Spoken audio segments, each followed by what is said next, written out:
Good evening, ladies and gentlemen. My name is Asad Lalji, NGMA Mumbai, Ministry of Culture, Government of India, and Avid Learning present tonight's panel discussion, Mapping Towns Within the City, which is part of Avid's Multipolis Mumbai series. The series was started in 2012 and revived last year, which aims to decode the past while looking to the future and finding novel ways of engaging, interacting with, and re-energizing the city we love. Under this umbrella, we continue to take a closer look at businesses, brands, architecture, technology as related to arts engagement, poetry, women writers, wildlife, video games. We've also held workshops lately that has looked closely at the celebrated classical architecture of the fort area, Art Deco, Gothic, Indo-Saracenic. Recently, on the occasion of International Women's Day, International Day of the Girl Child, we had a discussion that looked at philanthropic individuals, initiatives, and institutions in the city. Now we turn our attention to the many smaller towns within Mumbai and how vernacular architecture styles have influenced the way our city has been shaped. Tonight, our panel, comprising of a social anthropologist, an artist, an architect, a photographer, will take a closer look at different historical and interesting areas in Mumbai, such as Bhendi Bazaar, Dongri, Bandra, Dadar, Panvel, and explore local histories, everyday lives, and built environments.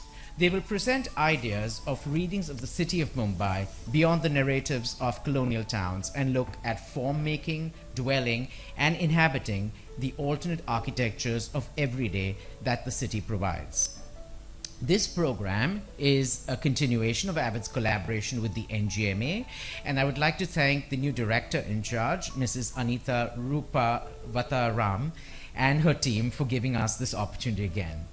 Our panel of experts include social anthropologist, philosopher and curator, Sarover Zaidi, architect and co-founder of Busride Studios, Zameer Basrai, photographer and photo blogger at Mumbai Paused, Gopal M. Sukumara, and artist and researcher Ranjit Kandalgaonkar. And the moderator for the evening is cultural theorist and poet and curator Ranjit Hoskote. We've actually handed out a handout with detailed bios of our very distinguished panelists, so please take a read. Please remember, take out your phones, put them on silent, start using them, get social, post, repost. Our hashtag is Learning Never Stops and handle is at Avid Learning. Over to you, Ranjit. Ranjit Hoskote will open with a few comments, and then we'll be inviting each of the panelists to make a short presentation, after which they will join us here on stage. Thank you very much, and look forward to a fascinating discussion.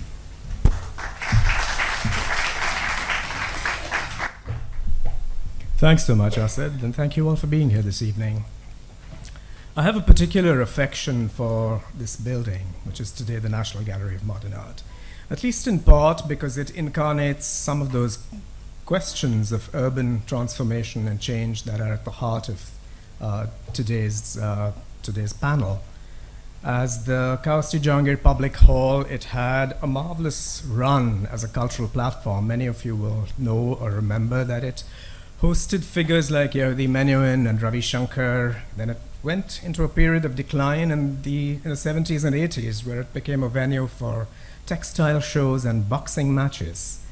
And then, as the National Gallery of Modern Art, of course, it's been transformed into a very different kind of a venue for rather different sorts of boxing matches and exhibitions and discussions and so forth.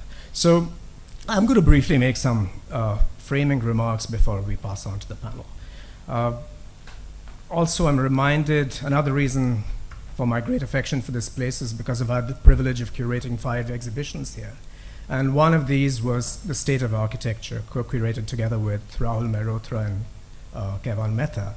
And some of the concerns of that exhibition are intensely dear to me and dear to the distinguished panel that we have here. Sarover, Ranjit, Zameer, and Gopal.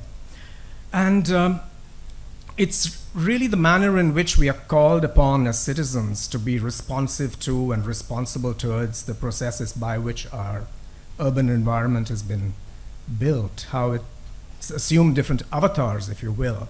And at the heart of today's discussion is this question of how we map, how we bear witness to some of these changes, by which smaller enclaves, neighborhoods, or villages as they're known in some parts, or gauthans as part of the city, how have these been absorbed into the larger urban fabric? What does that mean in terms of urbanization? What are the losses and deficits? What are the kinds of, if you will, architectural monopolies that threaten to wipe out detail and particularity? And how might cultural producers, artists, architects, researchers, historians, how might they retrieve some of this detail and some of this particularity? And more importantly, how might these things be returned to life as actual resources, not simply as something that might be museumized? I'm also now going to do something somewhat unorthodox, which is to brace in question some of the key terms we're looking at today, because these are my disquiets, and I hope that we'll return to these questions. I think the term vernacular architecture can be opened out to the point where it begins to lose its focus and its intensity. So maybe as we go along, we could ask ourselves how we use this term. And it has an actual meaning in terms of architecture that's created by mistris, sthapatis, practitioners who don't happen to have a degree in architecture from something that's recognized as an architectural institution in a kind of Western sense. But is that always the same as architecture without architects? That's a question I'd raise, because if you're looking at jhuggi jhompris, shanties of various kinds, favelas, these are they vernacular architecture, or are they some other kind of ephemeral architecture? Do we need to look at questions of informal and ephemeral architecture?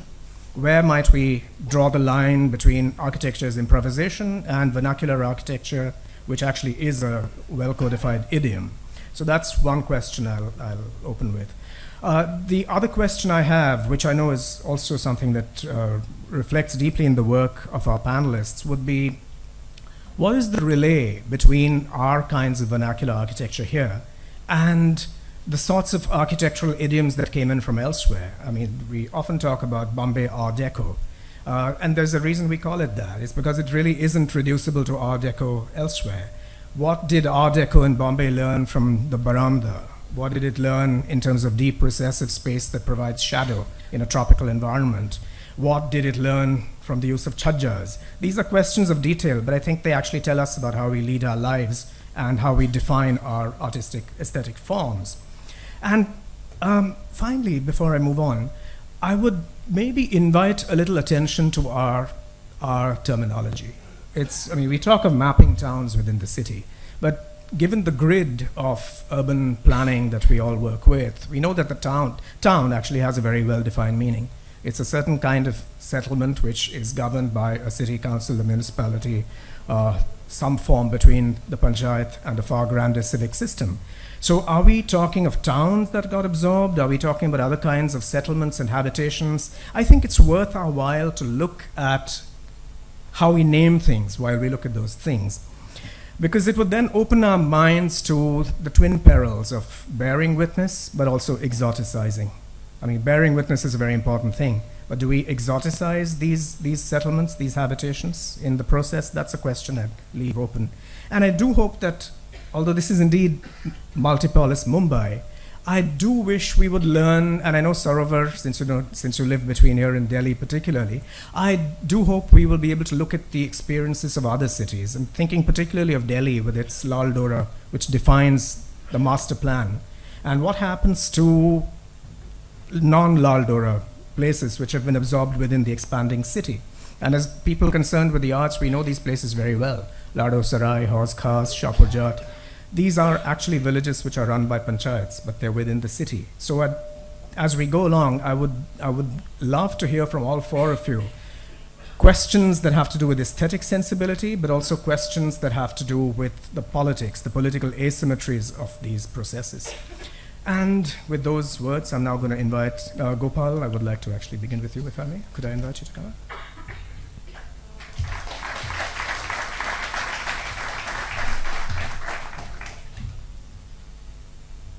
Thank you, everybody. Thank you for inviting me here.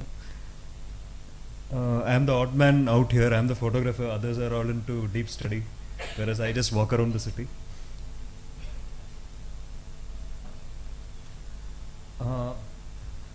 So I am actually an advertising professional. I am a copywriter. I spend my whole day in a cubicle looking at a screen. And for the first 35 years of my life, that is what I did. And then I got a camera, a digital camera 10 years back. And it was a revolution. In the sense, advertising ended with that. I mean, at least the life of a consumer. And I started exploring the streets of the city. And my learning has been very slow, and by slow I mean by walking around the city. And the way I do it is I blog. That is, I post a picture a day, and over 10 years I've collected a fairly large collection of images. And now when you look back, I can put them into stories. And no place like Bombay, because the city is so crammed, our houses are so crammed that everything spills out onto the streets. And that makes it very interesting for a street photographer to go and, I mean, everything is out there in the open, from birth of a child to death to anything that you can name, all the human emotions out there for us to see and photograph. And once you start photographing, you start discovering the different aspects of the city, how the city is divided, how the city comes together, how the city fights with each other, how the city works with each other. And these are just a visual representation of how divided we are. And at the same time, it's also about the different layers of the city. And from a cubicle that I used to work in, I could see villages down there, which I was talking about just a few minutes back. And so that's one part of the city that I walk around a lot, because it helps me see the city from another point of view, or from a different layer. And then this is the daily life that I was talking about, and this is a typical scene in a city. This is how the people in the city live.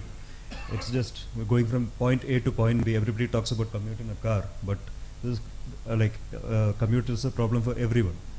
And when you walk around the streets, it's like a study of how people live, and when you have something like a blog where you tell a story over years, you have the leisure, you have the pleasure and the joy of actually picking out things and stories as they develop and how they evolve as the city changes. And then it comes back to my original work, which is advertising. I used to do ads for McDonald's once upon a time, and now I look at McDonald's from a different point of view, and that's thanks to the camera. And then the most important part of the city are the people that we meet. And I'm originally from Bangalore, and for some reason that's a city that is divided by language, and language identity is very important. And when I came to Bombay, while the city is as divided or as diverse as Bangalore, when you see the city from a language point of view, it gets a little more interesting. So that's one more thing that I explore. And then there are the cultural aspect. Everything is out there on the street. So it's a pleasure to just walk around, and I urge all of you to stop using cars or get out of your cubicles and probably take a bus or just walk to your neighborhood shop and explore the city. And that's how we can map it. And then, and since once you start mapping it, you can't escape the politics. And so that's Shivaji Park, and that's a flag that, I mean, it's almost like territorial pissing there. And these are the things that you see on the street, and it all happens day in and day out in the city, and it's a pleasure to observe and document. And then the most important part of Bombay is it's a place where we all work, but we forget to live, or because we are all stuck up with our life. So that is one aspect of the city that I map or document, how we work and how we use what is available to just make a living. More of work. I mean, this is just a simple representation of blue collar, how white collar jobs these days are like blue collar jobs. It's all sweat, and this is a city where people come to sweat. And this is what I do. I map the different layers of the city, mostly the one in the middle over there. Not much of nostalgia, though. Once you start exploring the place, you do try to get a sense of the history of the place, but I am more concerned about mapping the city as it evolves and in the present. And now that I have so many pictures of Bombay, so I also make them into books. And these are a few of the books that I've made, and it just explores different aspects of the city, not with the name of the city in it. Like, for example, one explores the city through smells that you get on the streets. One is about the working class art created by people, or the regional language or vernacular language of people from an art point of view. And the last one is about consumerism and how the nature of work is changing in the city, because it's a city where everybody comes to work. So that's me, and that's my work.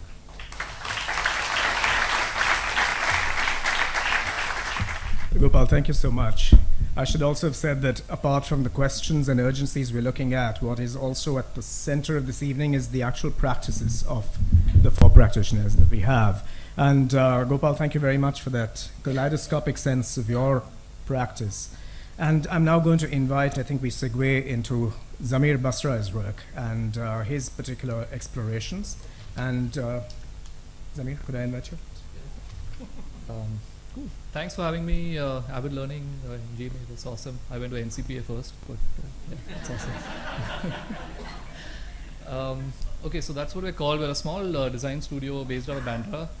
We've been in the same kind of Pakhadi little village in Bandra for 12 years now. So we've really kind of grown close to it. And these are actually just a little bit of a chronological account of all our engagements ever with kind of Ranwar. We've left out some in the interest of time, but it's really the kind of a full full spectrum of 8 years. Okay, so that's our little walk coming in from home. That's where I kind of live, Chimbai Road. You walk down, to this thing. This is the Andrews Church right in the middle, and that's the studio in Ranwar village. So it's a 9-minute walk. It's a really quick thing. And that little circle there, that's this area here on the right. That was actually a garbage dump. So we have a small studio. Most of us have small studios. So we thought we'd expand into a little garbage dump and set it up as a conference room. So we'd kind of proposed this around the tree. We created a little trellis and thought we'd just clean it up and stuff. So we actually had the place cleaned up with our own interior contractor, and he was arrested. So and he was taken, and all the tools were taken and stuff. So basically you can't go clean garbage.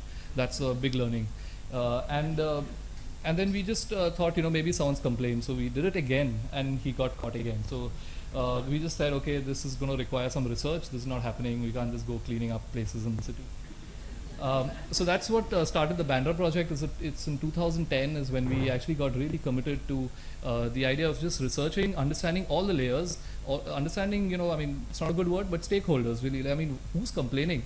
We're cleaning up the place.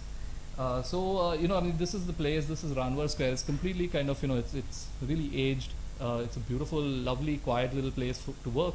But the buildings are kind of, in a bad state right now. So we do kind of, see that. That's the Ranwar Square. That's a lovely little grotto. This one here. Okay, it's okay. The middle one is a grotto, and this is actually a little chapel which I'll talk about later. So this is called the oratory. And that's a little. So it's really it's a bustling village. It's really the East Indian kind of community, and it's bustling. It's not something gutted similar to the Lal Dora. The horse cars and stuff. Those villages have a different feel. This one actually is really it's living. And then there's 2 architects. That's what you do. You go and do your figure ground and first open space and height of buildings and heritage buildings, age of buildings. All those the kind of maps which you do produce. That's usually the first access. It's best to use students to measure draw stuff. Just there. Just everyone just goes measure draw stuff. And then we did almost kind of a small time capsule like photography session that we took each building, and we had a few kind of photographs of that building that just a little documentation that at least we'd have it for forever. So we did that for a bunch of buildings. This is the oratory again. It's a lovely building. And then we did our kind of 3D mapping and stuff that post-independence, this is what it was, and look what happened in the last 25 years, right? That's usually the lament. And yeah, that's what's happened at the bottom. So there's now out of 44, there are 29 houses left, and then all the others have kind of turned into multi-story buildings. And the urge was always that look what's happening. Can't they just keep my walk from home to office nice and clean and really nice with heritage buildings on the way. And then we created this as a kind of painting in 2010 that this is what was there, just to hold time in some way. And then we showed our research to the community. We had lots of kind of community meetings. We got Bandra is actually beautifully. Am I soft? So Bandra is very well organized actually, through the ALM kind of system. So each street has a representative, 2 representatives sometimes if it's a big area. So it's very beautifully kind of organized. Any action, it's really quick. So we kind of met the ALM, and we met some of the elders. We met some of the young folk there. And that little chart on the right bottom, that's actually what we came up with. It's almost like a one of those managerial charts that's saying that positive correlation, negative correlation, saying okay, width of street versus fire access versus greenery and all that, just to check what all is happening here, just to get all the layers kind of sorted. We did a lot of heritage walks, brought people into the village, and this was with the tree walk. There's also a tree walk. Lahar and Satwiki do this thing called the tree walk. So we did it together with them. So we're talking about buildings and trees all together, and it was a lovely kind of way to also see some of the correlations actually. And then we immediately kind of got involved with Celebrate Bandra Festival. So we wanted to kind of put our ideas out there. So we got we did the brochure for them, and we edited all the text, and because most of the brochures actually had this the voice was always a romantic one, some kind of golden days kind of thing, and and we don't have it, so everyone just feels bad. So we just thought that we'd just say that let's take a slice through time today and let's see what's good right now. So that was the issue. And then a bunch of people wrote from very kind of perspectives. The overall theme was kind of diversity. Oh, I am not speaking in the mic. And then that actually led to a slightly larger kind of inquiry that that we kind of thought about the streetscape, and we actually went around walking the whole of Bandra, and we had a set of criteria about the compound wall, the state of the footpath, the street art, green cover, setback of the building, every kind of condition that you imagine is good for a kind of walk.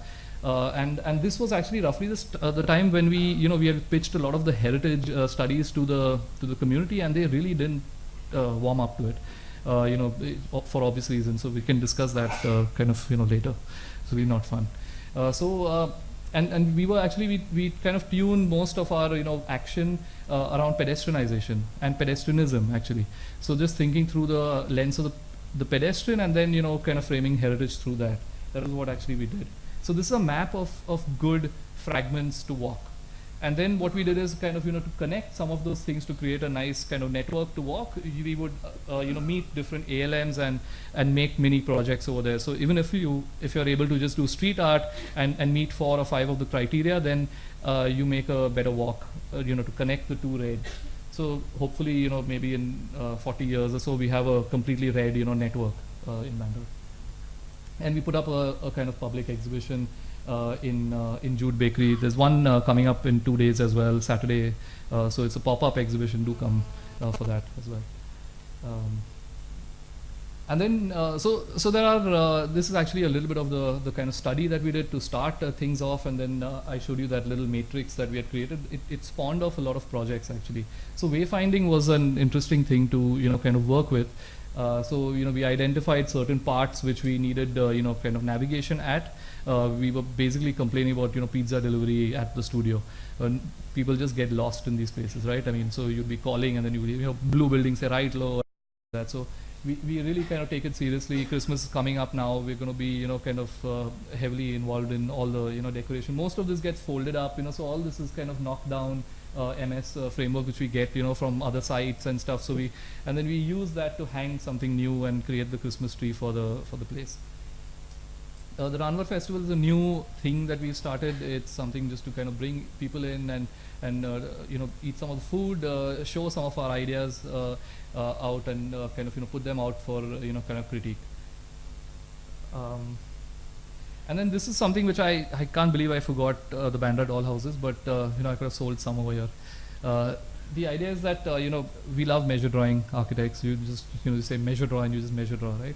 So we actually measured through a bunch of buildings during a lot of our research. So we had street sections and we had beautiful kind of elevations of lovely wooden cottages and all that. And we just thought that we're sitting on a lot of information here. So we started to kind of understand. So these are some of those studies of street section that we were drawing, and we didn't realize that we could use all these things in interesting ways. So these kind of just beautiful drawings of the Priscilla Villa right on Perry Road, basically. Such a beautiful cottage. So this is what we actually did. We made small doll houses as collectibles, and it's $500 at Oratory, which you're seeing there, which is the same Oratory that that we had. And everyone again knows that it's going for the right cause, so it's obviously going in our pockets, but we give it to the ALM, so we cover our costs and just pass it on to the ALM. So whatever building, it's literally like the building is earning some money for itself, and we like measure drawing, so it's all win-win, right? So this is these are those little packages. If you do come to Jude Bakery, please do buy one. This will be good for the building.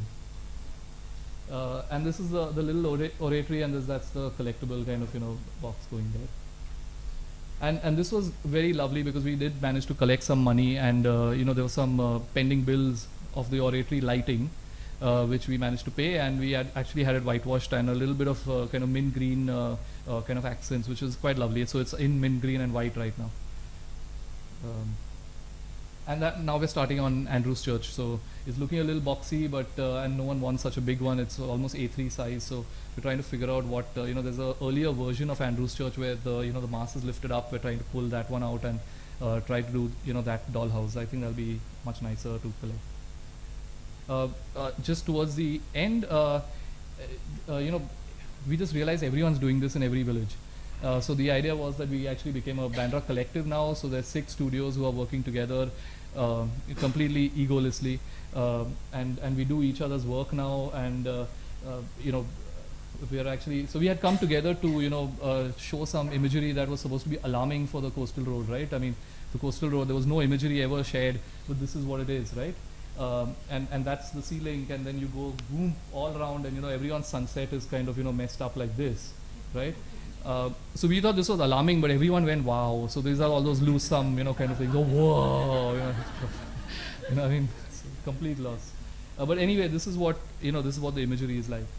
So we came together to do that, but while we were doing that, we started providing pro bono kind of services for parks, and now we're working on a small little kids park on at the Carter Road Promenade. So we kind of now making small community projects, and we're just providing services, all 6 of us. So there's different studios basically in Bandra who can do your BOQ, and you can design, and someone can do the site supervision. So it's really lovely, and it's really it's a good kind of collaborative at this point.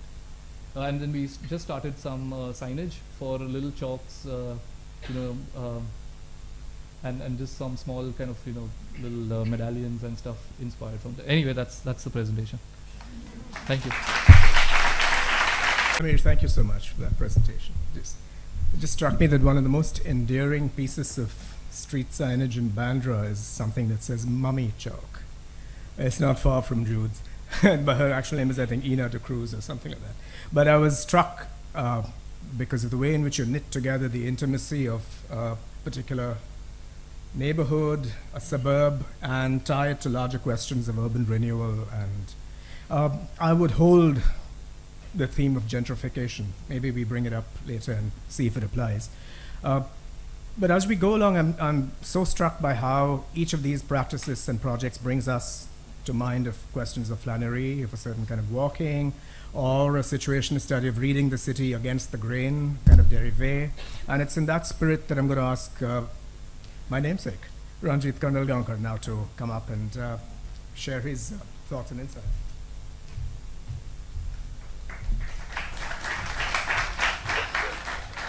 Thank you. Thanks for having me here. Gonna keep the general upbeat tempo and share some research on the plague.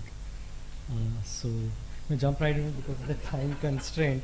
I'm gonna keep. I'm gonna share like two projects. One is this project I've been working on since 2009. It's stories of philanthropic trusts. It's kind of a misnomer, the name, because as I started this in 2009, and this project over time has become more about renaming it as institutions of care. So I was interested not so much in the main key philanthropic figures, all the JJs and the Kawasji, Framjis, etc., but rather the small businessmen, and in order to find out what were different streets all over Bombay, why there were multiple streets or halls, etc., were named after a particular person. 2-3 streets if you go in Santa Cruz, etc. So what I wanted to do was I found out that I could go to the Charity Commissioner's office, and I found the trust listing, and the trust listing turned out to be, because of the Societies Registration Act, turned out to be 12,000 trusts. So that's what my project became about, documenting around 12,000 trusts. I've only managed around 4,500, and I've been kind of walking around, which seems to be the overarching theme. So it's a huge part of my practice, like continuously walking, going, checking, and as the process of gentrification moves along, it kind of even as the process of gentrification goes along, it even becomes a form of a missing archive, because properties are no longer where they used to be. They're either in name. Sometimes there's a trust that was created just to manage the bank accounts of 10 trusts. So your whole definition of what a trust is not necessarily a physical space. Sometimes the definition of a trust is nothing more than a manager sitting in a room, with a cell phone and a pen. So I wanted to make, and I love to draw, so I wanted to make drawings based on that. Some of these drawings are also timeline drawings rather than trust drawings. So specific points in the timeline of the city, kind of unraveling and sparking the particular need for a trust. So Bombay Panjrapol Trust and a Widow Trust were two trusts that became like my case study. Because I was very interested in, say, in 1890 in Dongri, there's a trust near a Pyao, which essentially, it's a Kachi Lohana trust that has, for 1 rupee rent, there were 4 floors, 32 widows living in one single trust, right? So that's a very unique living condition, and as gentrification happens, it changes the condition of the building and becomes regular rental stock. So I wanted to relook these through the lens of walking and drawing, and from there came the second project, which is the plague, the history of the plague, because plague is kind of this watershed moment in the city's history. Whatever is kind of informal, unorganized, the colonial authorities can no longer kind of just continue along. So it's also about agency, which is interesting within this, the idea of the trust project. I was interested in the idea of, okay, we say it is the colonial authority, but where does agency lie within informal networks of how structures are? So I was very interested in the idea of the trust, and architecturally through the form, like the idea of the dwar and entering in it, and there's a border and access. So when I walk, I can't get access to a trust, so I have to go, I get permission, I come back, I call, take an appointment, go back, tell him, meet someone. If he's friendly, I can get a tour of the trust. If not, so even the speculation kind of increases within how you document the trust. So you're adding your own kind of speculation within an entire documentation of it. So I was particularly interested in public health trusts. So before that, categories. I started documenting the Charity Commissioners listing to different categories.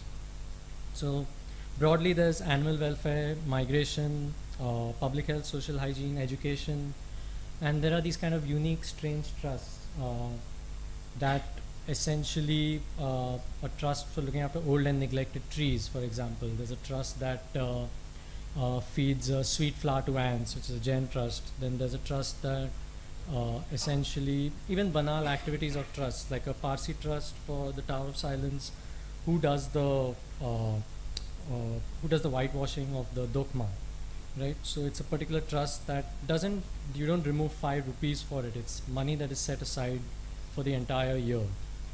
Even if it's a Hindu trust where it's about pouring milk on the idol for the daily puja.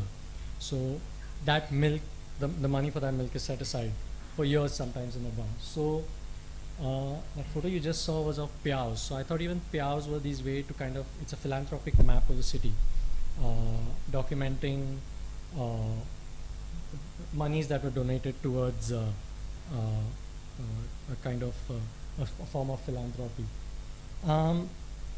And especially with the Public Health Social Hygiene Trust, I've been studying leprosy, plague, and cholera, I think, and all the fun ones. So when I started studying the plague, it was in reference to the trust project, and I was wanting to kind of look at specifically the trust dealing with the plague at a point in time, to make that connection, because there is, at one point, what I'm doing is looking at trust-based activity, and then the plague is this one event that kind of descends on the city, and it changes everything. It changes how the city is run. It changes all the informal networks, like from this point right up till, like, plague doesn't stay just from 1896. It's there for like a good 10-15 years. So, and at that point there are other diseases that are endemic as well. So, but plague changes everything in terms of the Bombay Improvement Trust as a larger body, and what does it do within this. So I wanted to know, within these trusts, what was the specific work being done by trusts to kind of take care of like plague relief measures. So in order to do that, I had to study the plague, and I got interested in the plague more as an idea of what were the myths surrounding the plague, you know, even what were the stories around it, looking at it through primarily the colonial archive, through the archival material, libraries, etc., etc. But I was very interested in kind of weaving older notions of what brings the local perception of the disease. So can we go to that? So as part of my residency last year in London, I worked on this drawing. That's the whole, I can't see it clearly, so when I show.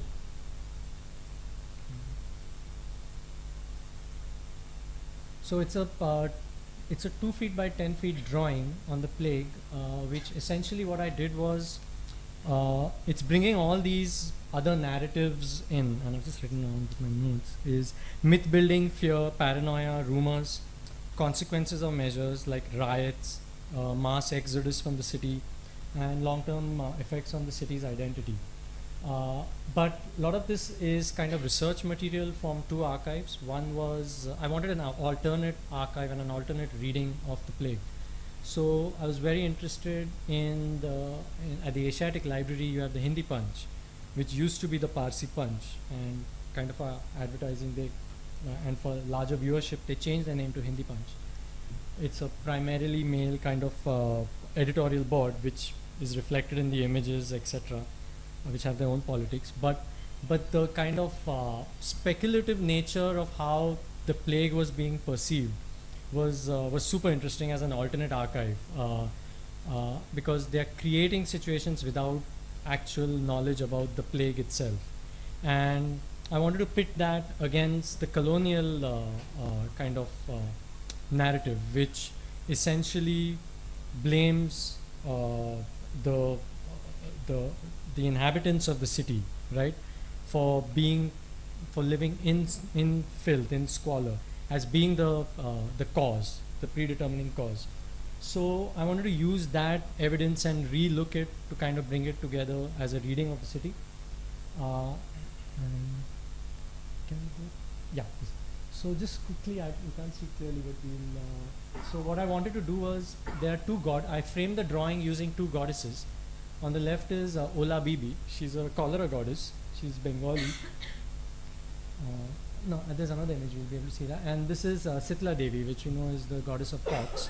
She's been recently upgraded to chicken pox. So she's also the goddess of chicken pox now in local. So she's the goddess of hygiene in a sense and cleanliness. So she's holding neem, which is also for for cooling the body, anything that has got to do with skin, right? So now what happens is I wanted to frame this drawing between these two goddesses because these two diseases are already endemic within the city in different pockets all over India.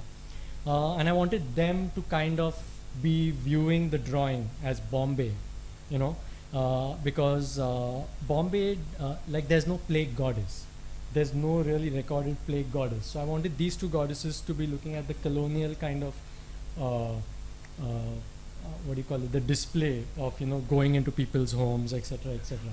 So the cityscape is in between, and can you go to the? So we did a kind of an interactive display,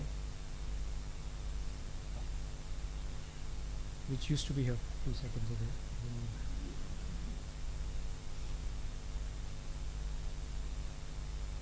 I meant to do that.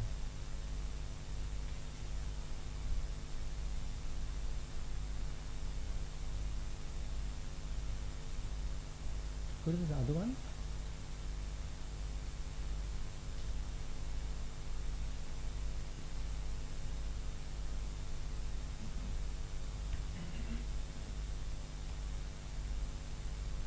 Yeah.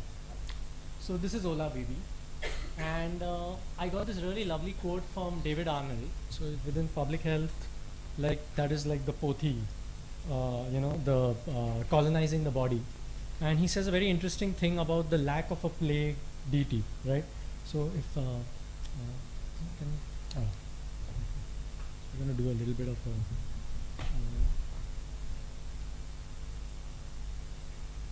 I thought I would be using so this is how we organize all the research from the Welcome Library, from the Welcome Collection, as well as from Asiatic. Asiatic gave me scans of the Hindi Punch, which I'll also show you. And this quote really caught my eye, and I decided to frame the entire drawing through this because the lack of the god, because the colonial authorities kind of, imposed such a kind of a draconian entry. It was their way to kind of enter into homes, and extract and use that as an excuse to find out, etc., etc. And there was no time to kind of, in the time for a disease to kind of have its own goddess. So there's no plague goddess. Although there is apparently in Calcutta there is some story of a woman entering a tram and saying that she's a plague goddess, and then everybody kind of ran away from the tram. And I'm following that story up, but it's really interesting how these narratives are also allowed to kind of survive. So that is interesting, yeah. So I just wanted to go through a few. I wanted to use this kind of drawing to kind of move between maps, perspectives,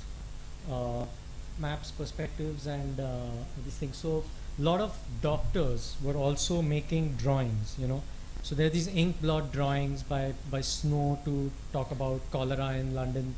So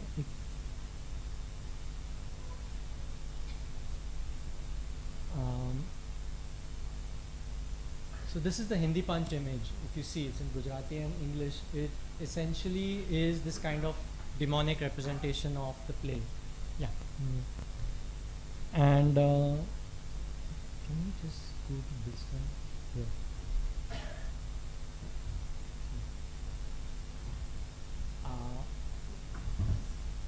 So this is this is what the Hindi Punch does. So they have this speculative kind of scenario where a family is sitting and they're discussing the plague, and what they're discussing is basically how they can escape the plague fumes. Now the miasmatic, it was thought also that miasma, right, unclean air, is what causes foul vapors, and breath is what causes the plague to spread.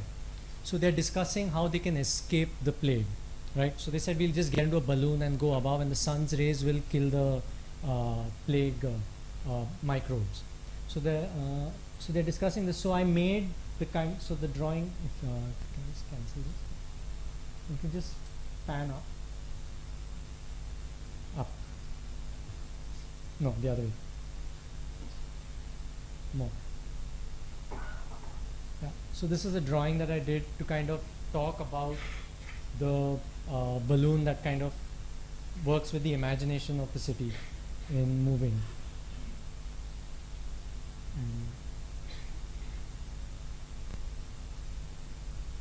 So I wanted to, another thing that really moved me was this miasma by Vitruvius. He says, for when the morning breeze blows towards the town, brings with them mist from marshes and mingled with the mist the poisonous breath of creatures of the marshes to be wafted into the bodies of the inhabitants. They will make the sight unholy. The reason I picked this also is, even though Louis Pasteur is there is a lot of kind of advancement in medical sciences till that point. There are these narratives of miasma that continue, you know. For example, in the Surat plague of 92, people had cell phones, but they said don't use fax machines because the fax machines will spread plague. So it's how some of these, it's also technology that plays this kind of role in kind of burning sulfur can dispel fumes, etc., etc. I'll just show you one or two more and then I'm going to end. Can we go to the second projection?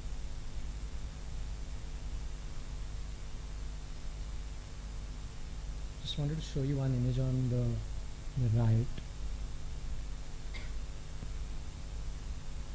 So I was documenting riots because there's this Professor Aditya Sarkar who's written on riots as being this kind of an amazing way in how the mill workers organized and broke the nexus of the mill owners with the money lenders, because they were all indentured workers. That's how it happens that they were not, back wages were not being paid. But when the plague hit the city, they just all became daily wage workers because everybody just ran away from the city. So a lot of the and it was a very kind of a moment of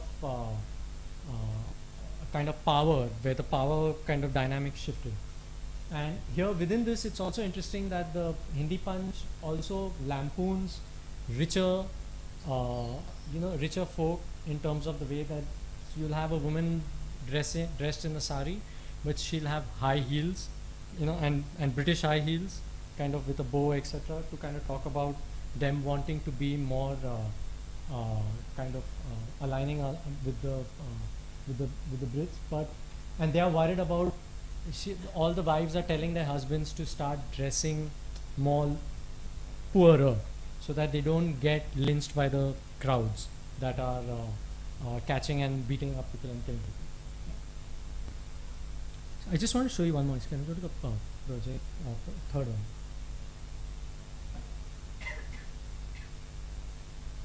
I'll just show you a photograph. This is good now. Can you cancel this?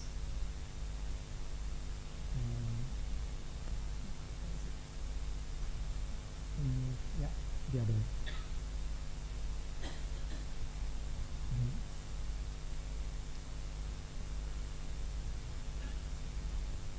So these are some of the rumors that were spreading, that poisoning of Indians by doctors in the hospital.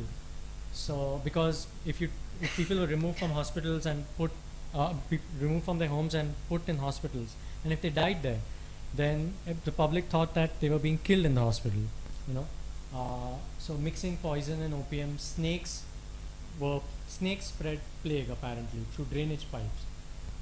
Municipal water supplies poisoned, and 6 bags of snakes and other worms were being ground up and dissolved in the water pipe. So patients bleeding to death through the soles of their feet. This has got to do with bloodletting and the idea that you can remove disease by cutting the soles of feet. So all this I try to incorporate through different ideas of the drawing, and just want to show the video. It's a small video of how we did the this presentation in London for the show called Ayurvedic Man. And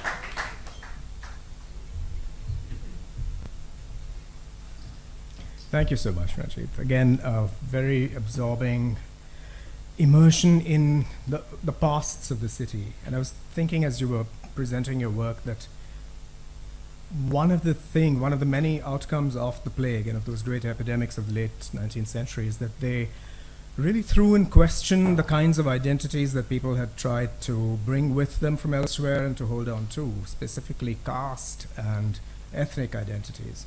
And to what extent could these be retained against hospitalization, for instance, or inoculation, or other kind, or the railways, transportation, anything in the nature of mass activity? What would that do to these other kinds of particular identities? So our last speaker on the panel, Sarover Zaidi, I'm going to invite you now, Sarover. I know a lot of your work has had to do with these questions of the ethnic character of a neighborhood or the particular culture of such neighborhoods. And maybe that's something we can discuss as we go along.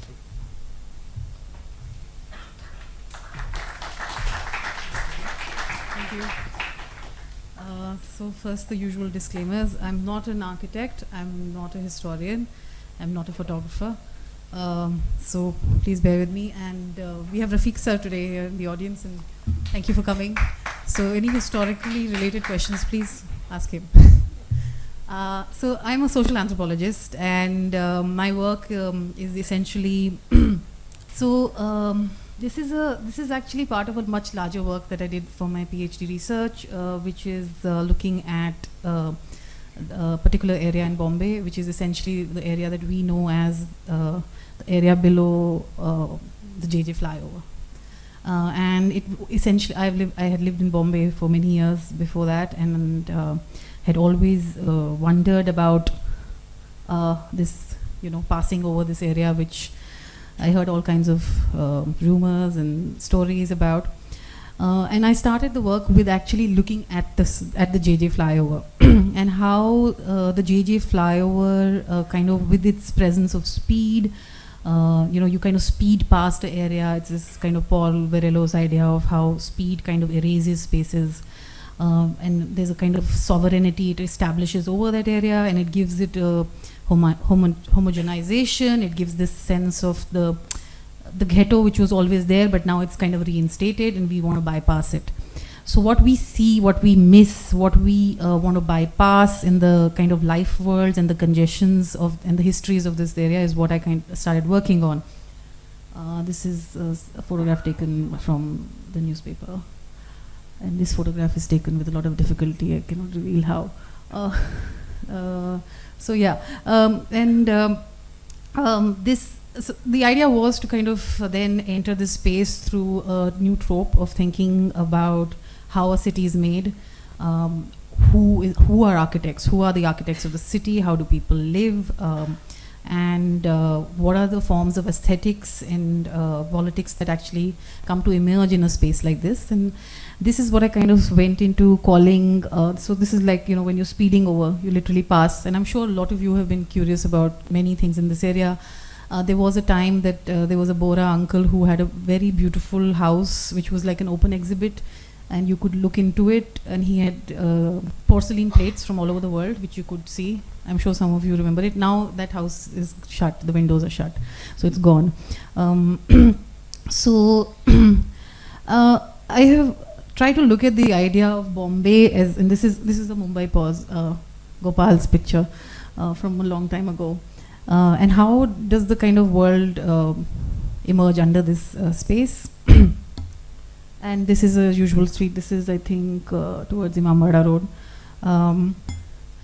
So one of the ideas that I tried to work on was this idea of what I call Indian Ocean architectures. And so Bombay has always been a city which has been connected through ports like Gwadar and Karachi, Basra and Bushair in Iran. And there's this whole kind of circulation of people and ideas and aesthetics and communities of Arabs, Iranians, Turks, Sindhis, Baluchis, Baghdadis, Pathans, Khojas. And Niall Green, who writes this fantastic book called Bombay Islam, he actually calls Bombay a Muslim cosmopolis, which was emerging, during the 1800s. And it's also the fact that we always have a conversation. At least I have been a part of many conversations in Bombay, looking at the colonial city and colonial architecture. And it's a really sad fact because we are in the colonial city right now. It's fine. I live with that. But the number of books that have been produced on South Bombay, it's, I think, maybe I had once counted some 67 books, both coffee table books and other historical books. And the number of books produced on what is called the old city or the native city is about maybe 3. There's not been a connection to it architecturally or historically. There is a very interesting chapter by a historian, Chandra on the history of drains and plague in this area, because the British were constantly trying to manage the drains of this area so that they thought the plague doesn't come back to where it started. So the idea was to also kind of start thinking of how do we talk about an area. How do we talk about an archive which is present to us, which is a lived archive, and which is also somewhere not acknowledged? And in this, so this is a book written in 1857, and it actually talks about this journey of this man from Bombay to Bushride. There's a lot of little fragments that I found, not just in the archives, and I'm not a historian, so for me the archive was the city and the material culture of the space itself and the buildings themselves. So like this is Musafir Khana. Some of you might know where this is. Musafir Khana was, I think, built around 1901. Bombay was the first place where everybody had to come to go for the Hajj. So this was the original Hajj house, and this was built by a Maiman philanthropist. And you can see it has the Rajasthani style chhatri. It has a kind of a mixed facade. And this is the other question that I try and kind of think about in my work, besides the idea that there's this kind of Indian Ocean moment happening, and there's this material evidence given to us from this area on all the different communities that are coming and flowing in and out of Bombay, this is a really bad photograph, I'm sorry. But this building is very interesting for me because, I don't know, maybe some of you have seen it. This is when you're walking from P. de Mello roadside, when you enter towards Dongri, towards Charnal. And it had what I found interesting was this kind of Baroque Greek pillar, Kathiawar Jali. It also, one side it had extended Art Deco balconies. There's a lot of, this building is also something that really comes up a lot. And this kind of mixing of facades. There's a question that I always ask. So who is an author? Who is an architect? And who builds? My idea on this is that it's essentially masons and their skills that come into the spaces who build. They're people who are flowing into Bombay with different kinds of imaginations. They've seen different things in different places, and they're kind of bringing it together and making it work with what is available. And I think a lot of Baroque stencils were available. In Bombay, which the artisans here were able to adapt into many of the facades of this area. This is in Palagali, this building. Let me just. This is a mosque just behind Bacha. Okay. The other thing that is interesting is that there are architectural statements also being made, and that is something that goes on in this area. This is the clock tower in the heart of Dongri. I'm sure some of you have been here.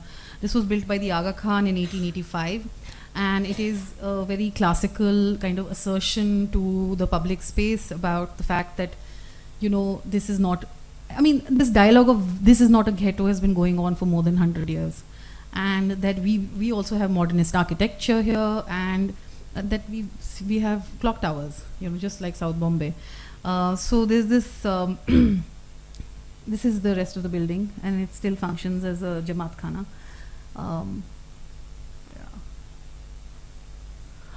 Okay, so the next part I'm going to come on is one of my favorite mosques, and this is related to the history of the Iranis in Bombay, and this is Mughal Masjid, which some of you might have been to. This was built post 1853.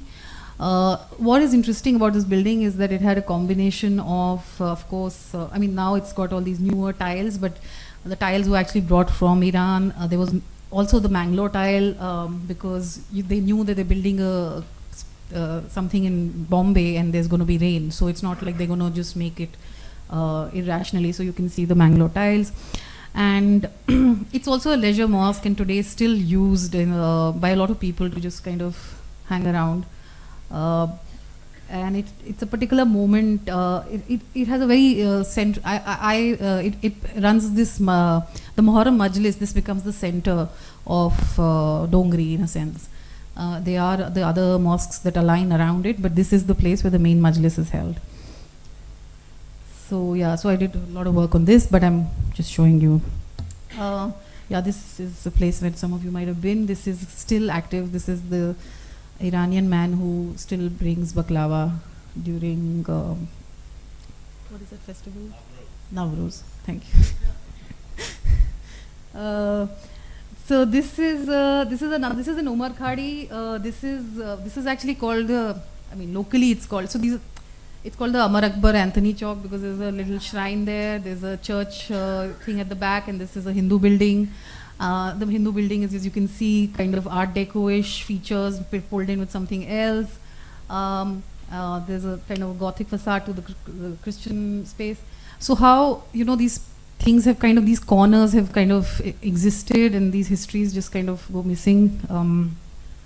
This is my work on, I did a lot of work on this, but I did a lot of work on the Bene Israelis of Bombay, and I worked on the Samuel Devakar Synagogue, which was built in the late 1700s. The Samuel Devakar Synagogue,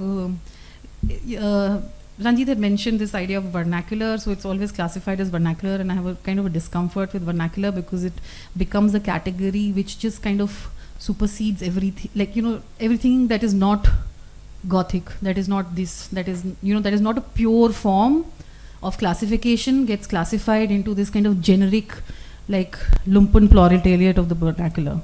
So, so this is a synagogue, and this was one of the first synagogues built in Bombay. This is, what is interesting is if you actually, you know, the story about Masjid Station. Masjid Station gets its name from the Yahudi Masjid, as this was called, because it was the Jewish mosque. And my work here was also looking at the idea of how you could not, through language or architecture, you could not separate out the categories of what was Jewish and what was Muslim. In fact, the caretaker of this synagogue would always wear the Muslim skull cap and not the other, the kippah. And his whole kind of relationship and language to God was kind of located on this cusp of speaking in Marathi and Urdu and Hindi, where there was no separation of a certain idea of Jewishness, which then of course comes very differently with the Baghdadi Jews, and which comes very differently in the contemporary times through American Jewish tourism, if I can say that. Yeah, so so this is a synagogue, and some of you should go and see it. It has this very simple facades. I think this is how people built at that time. So and the last two things that do I have 2 minutes? Since these boys have taken centuries to.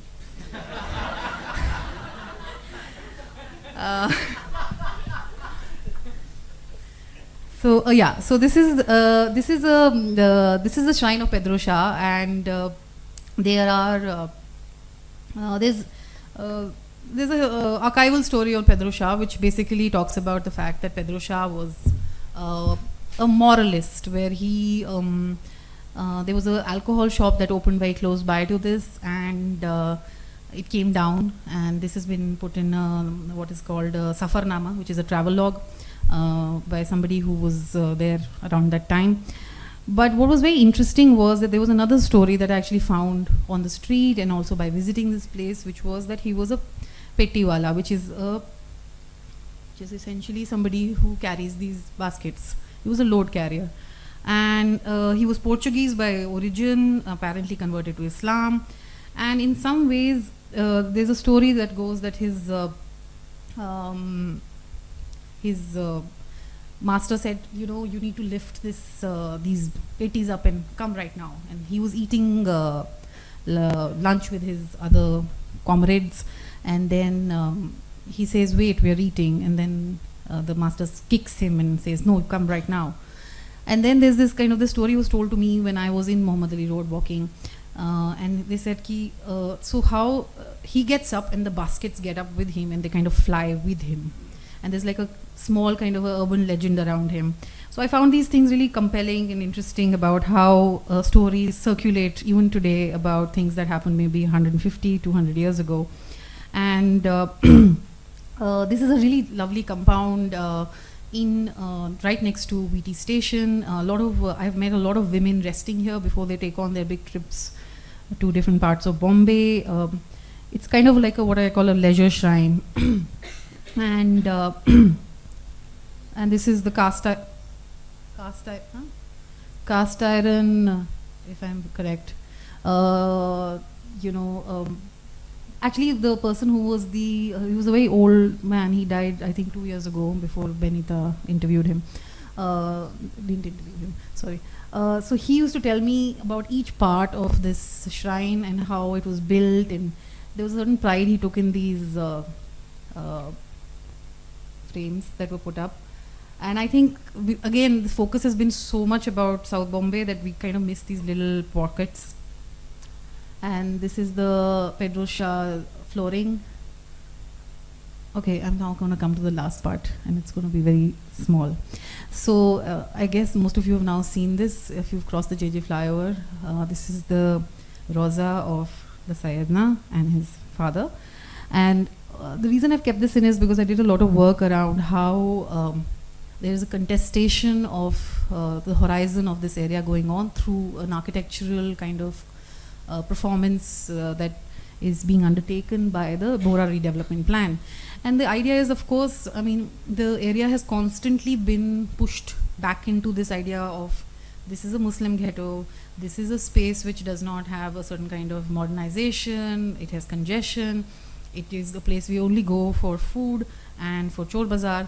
So why is, so how do you kind of change that narrative? And I think architecture becomes very important in this, and it's very similar to what the Aga Khan probably did 100 years earlier by building the clock tower.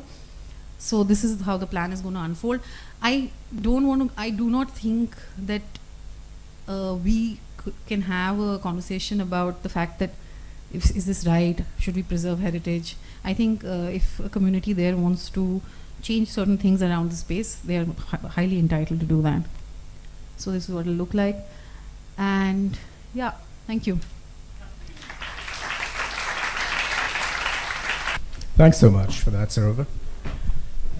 Also for underlining the very key theme of liminality, which came up in what Sarover was presenting. The fact that in the old town, sometimes in not complimentary register described as the black town in colonial documents, that there was far more of a relay among identities, among cultural resources, and also takes me back to a visit to a Siddhi Dargah in the old city, the practice of Dhamal, and there you suddenly realize that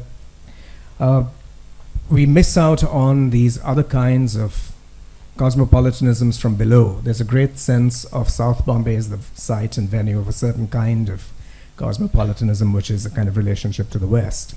But the resources that come out of the Indian Ocean, from Zanzibar, from East Africa, and so on and so forth, from Arabia, all of that came through marvelously in what you had to say, Sarover. And I do hope that your last set of observations about the great changes now afoot will be taken up. So I'm just going to actually open this up for questions from the floor. I'm sure many of you have many questions.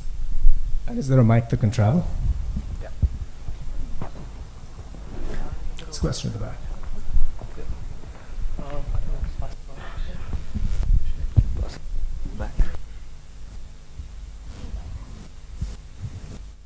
Hello. Hi. My question is for Sarover. The intersection, the JJ flyover on a very old settlement of the city. Flyover that is coming up.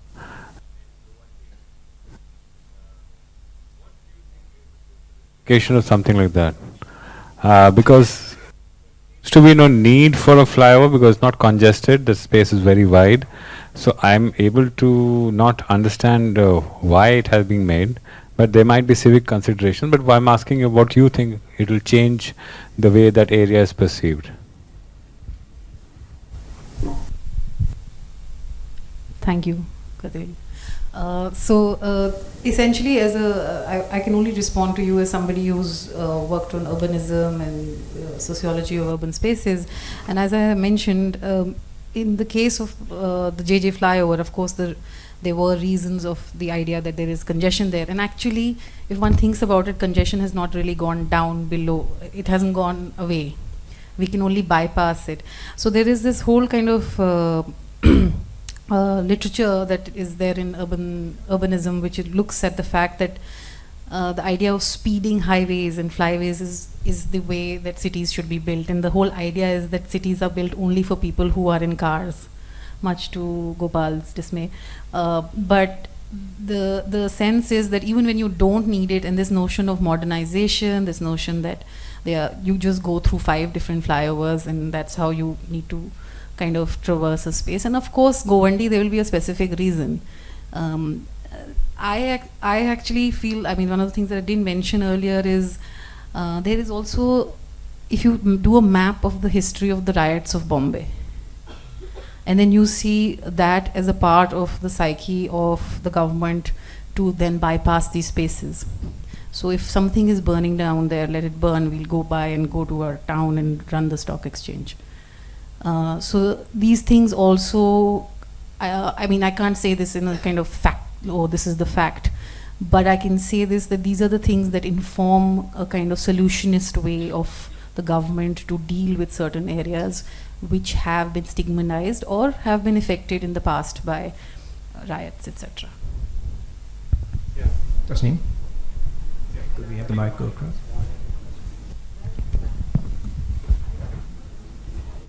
So again, my question is to you, Sarover. Thank you for a very interesting presentation. I had a problem with the way you ended when you sort of made, and there seems to be a disjuncture between your other statements and that last statement that you made, that a community has the right to decide for itself, because the community in isolation from the rest of the context and the rest of the city, that's kind of problematic. It seems to me that there's a kind of political pandering that is going on here. And there are many other ways that that community and that area could be intelligently rejuvenated.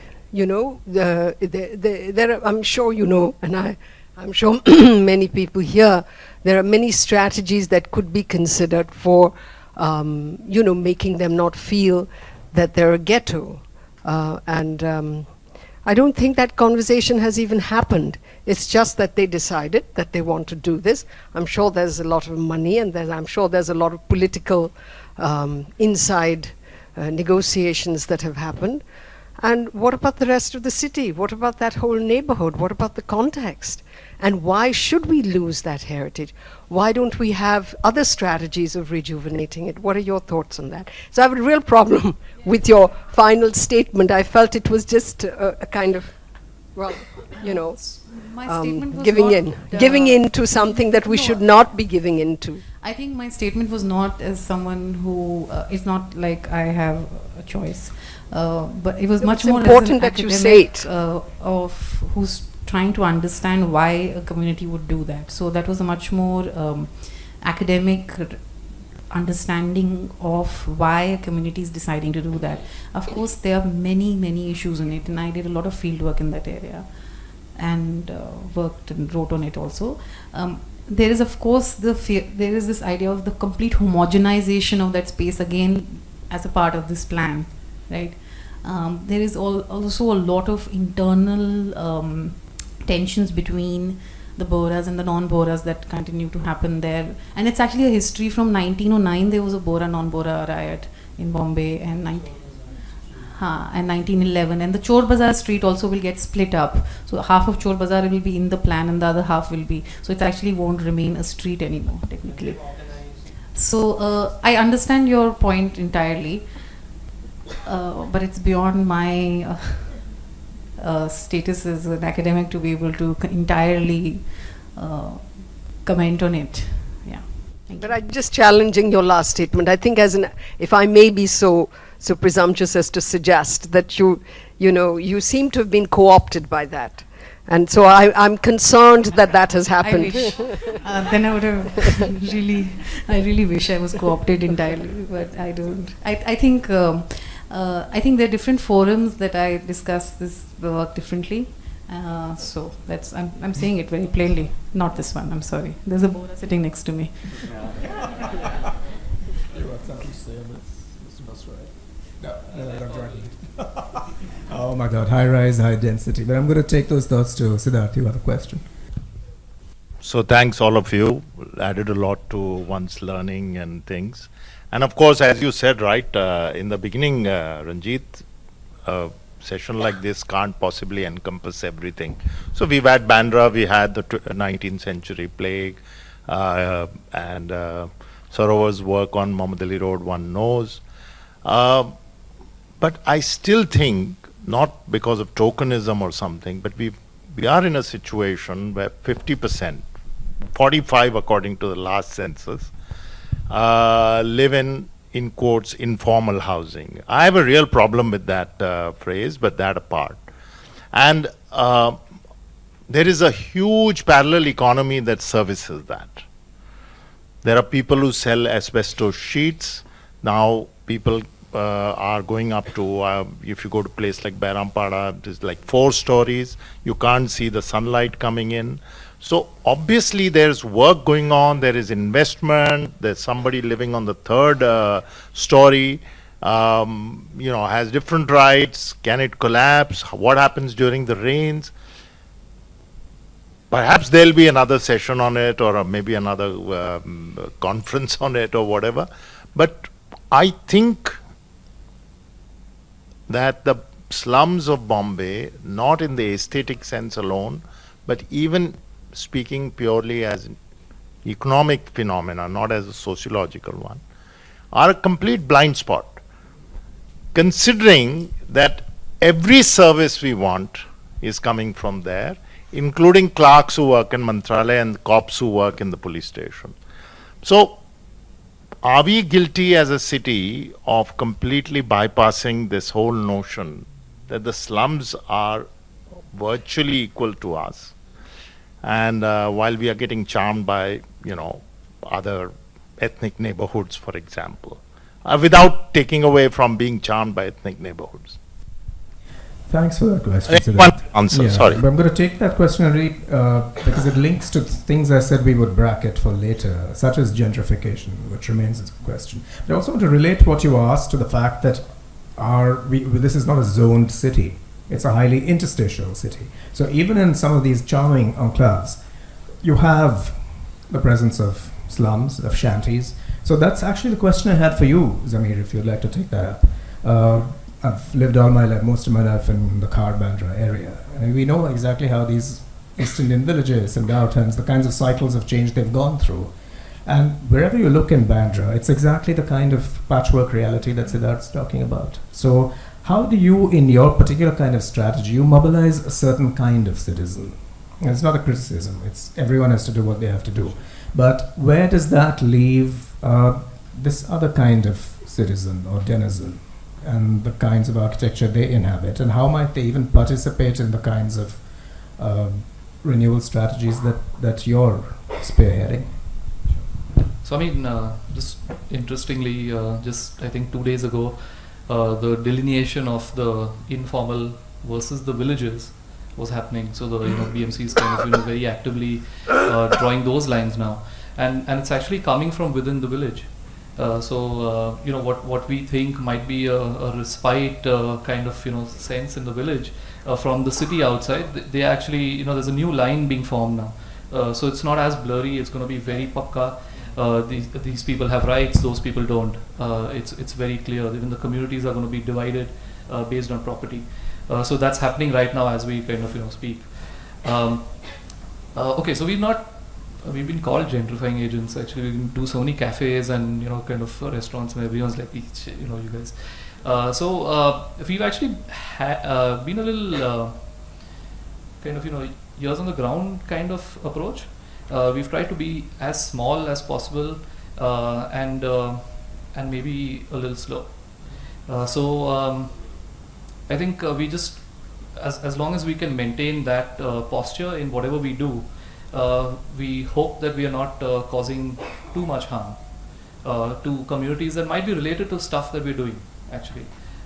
So we've actually gone with what was accessible and immediate, but we're trying to see, kind of the idea of heritage in a certain sense of, inheritance. So you get everything, right? You don't get to choose what you get. So we've tried to open it up as much as we can, and then kind of create projects out of that. I think it's really very nascent, actually. The more we kind of understand what we're doing, the more the clients, you can see some more clients.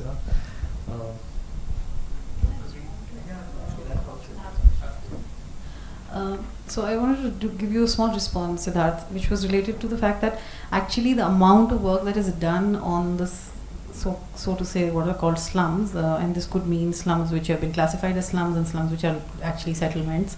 I mean, of course, there is the largest amount of work done in the Tata Institute, because Govandi is like their field area par excellence. I mean, every third study is happening in Govandi, and it is looking at everything from economics to the sociology of space to gender to and of course the work I mean, you must be aware of Rahul and Matthias's work on actually looking at the idea of design and making and affordability of housing in these spaces, so, and which is both there in Dharavi and Govandi. I don't think, I mean, I always thought that in Bombay the maximum amount of work is done on the colonial city, the slum, and the mills. I mean, that is how academia has produced these three kind of tropes. And then what is left in between? Is there a study that we have of thinking about Dadar? What did it present historically or now? There is, of course, a new work on Matunga, which is very interesting, of Nikhil Rao. You might have seen that. I think there are a lot of his things that do go on, and I think this panel was just getting too big for us to accommodate all of it. Almost all my work is actually in what you would call not the zoned places, or where the people whom I call people who wear DO live, or who wear DO live. It's people who sweat. And what is lacking is probably the lack of empathy of the state and the people who control or whom we elect. And it's evident from, say, from the Rashtrapati Bhavan down to the local ward office, that the government and the people we elect and the people who run this country have no empathy for the poor. And as for the poor, they are just looking to jump up the ladder. And for example, I work in the Govandi area most of the time, and half the people there are looking for a chance to get out and move to Panvel or to Basrai or any of the places, even if it's a small house, one which has a toilet, for example. So one, empathy is missing. So probably we should start with photography. What I can do, or with writing, what people can do is treat people as people and not as somebody, as market or other number or whatever it is.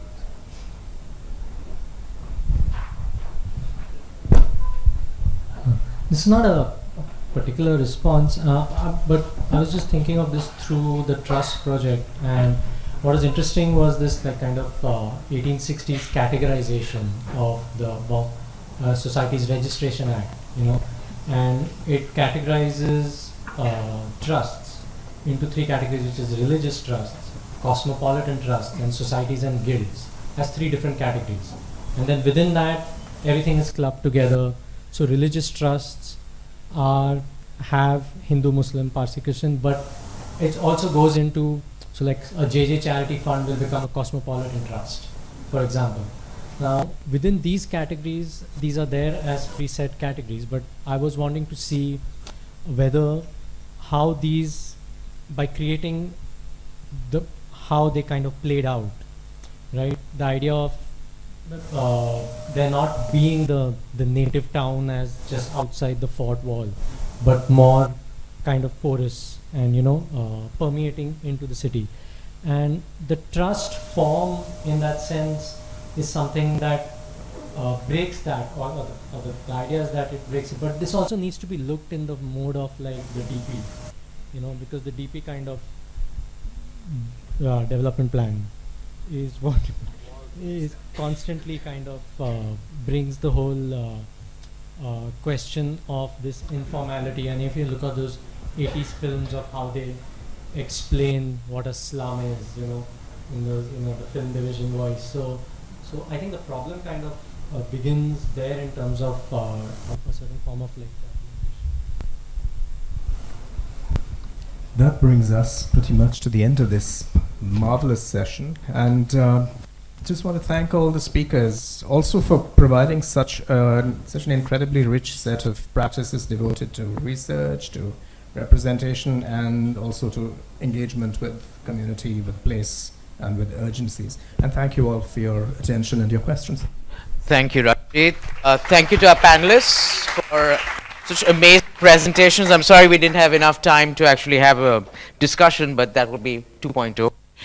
The next series is Heritage in the City. It's actually, we're taking a break for December, but we'll be there on Jan 22nd, where we will look at the city through heritage of textiles, jewelry, design. It's going to be quite interesting. Thank you, audience, for being here. I mean, you know, there's no point doing these. I think this is about the 20th edition within these series we've done, and I know there's lots of very exciting things happening in the city tonight, and so thank you all especially for being here. Thank you to the NGMA, our partners, and to the new director, Shruti, for this collaboration. Have a wonderful evening, and we will see you soon. Thank you.